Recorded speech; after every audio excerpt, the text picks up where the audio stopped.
I'm Danny Epperson inside the glamorous and glitzy Commodore Dinner Theater in downtown Portsmouth. Thanks for joining me for WHRO Cinema 15 and our presentation of the 1960 comedy caper, Ocean's 11.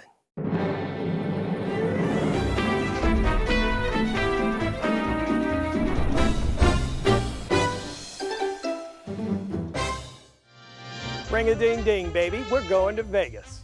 In 1960, the coolest place on earth was the middle of the Nevada desert. Las Vegas was a growing mecca of gambling, music, and nightlife. Is there a better setting for a heist movie starring the hippest crooners, comedians, and characters of the day? Ocean's 11 stars members of the legendary Rat Pack: Frank Sinatra, Dean Martin, Sammy Davis Jr., Peter Lawford, and Joey Bishop. Sinatra plays Danny Ocean, a former paratrooper who recruits some of his World War II Army buddies for a different kind of mission. Ocean has an elaborate plan to simultaneously rob 5 of the biggest casinos in Las Vegas on New Year's Eve. What could possibly go wrong? Between all those swinging 1960 fashions, the glamour and glitz of the neon nightlife, and its monumentally cool cast, Ocean's 11 is a blast. Because so many of the cast members were close friends and collaborators off-screen, much of the wisecracking between them on-screen was improvised. Feels like we're eavesdropping on Sinatra and his crew backstage. Ocean's 11 was directed by Lewis Milestone, who seemed like an unlikely choice to direct a light-hearted crime caper. Milestone built his career with serious war films such as All Quiet on the Western Front and Pork Chop Hill. But the studio was wise to the notorious party lifestyle of its cast and insisted on a professional behind the camera. Reviewers had issues with the film's lighthearted take on crime, but Ocean's 11 went on to become the highest grossing film of Sinatra's career, and it's still considered the quintessential Rat Pack film. I'll be back after the movie to tell you about what happened at the Sands Hotel when the cameras weren't rolling. But for now, hit the lights, stack your chips, and get ready to roll for Ocean's 11.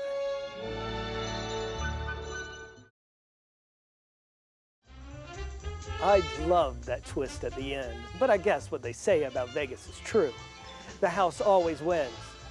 In that iconic final shot of the film, the crew walks past the Sands Hotel sign advertising 5 members of the Rat Pack. Now that wasn't just a clever way to start the film credits. All 5 men were really performing at the hotel's Copa Room during production. They took turns and performed together for a legendary run of shows that was known as the Summit in the Sands. Much of the filming for Ocean's 11 took place around those shows, with Sinatra, Martin, and Davis sometimes coming off stage and rushing immediately onto the set to shoot before the sun came up. Those performances helped secure the Rat Pack's place in pop culture history and gave a huge boost to Las Vegas itself. Shirley MacLaine, who was considered an unofficial member of the pack, had a memorable cameo as that tipsy patron who chats up Dean Martin in the parking lot. I don't fit into your picture, huh? She completely ad-libbed the scene, wanted to appear uncredited, and instead of taking a paycheck, she accepted a brand new car from Warner Brothers. It's okay. It so happens I'm very much in demand.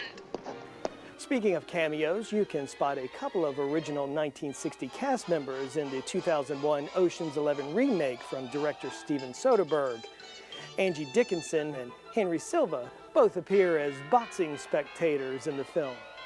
Soderbergh's movie updated the classic Rat Pack ensemble with a cast of A-list actors, including George Clooney and Brad Pitt.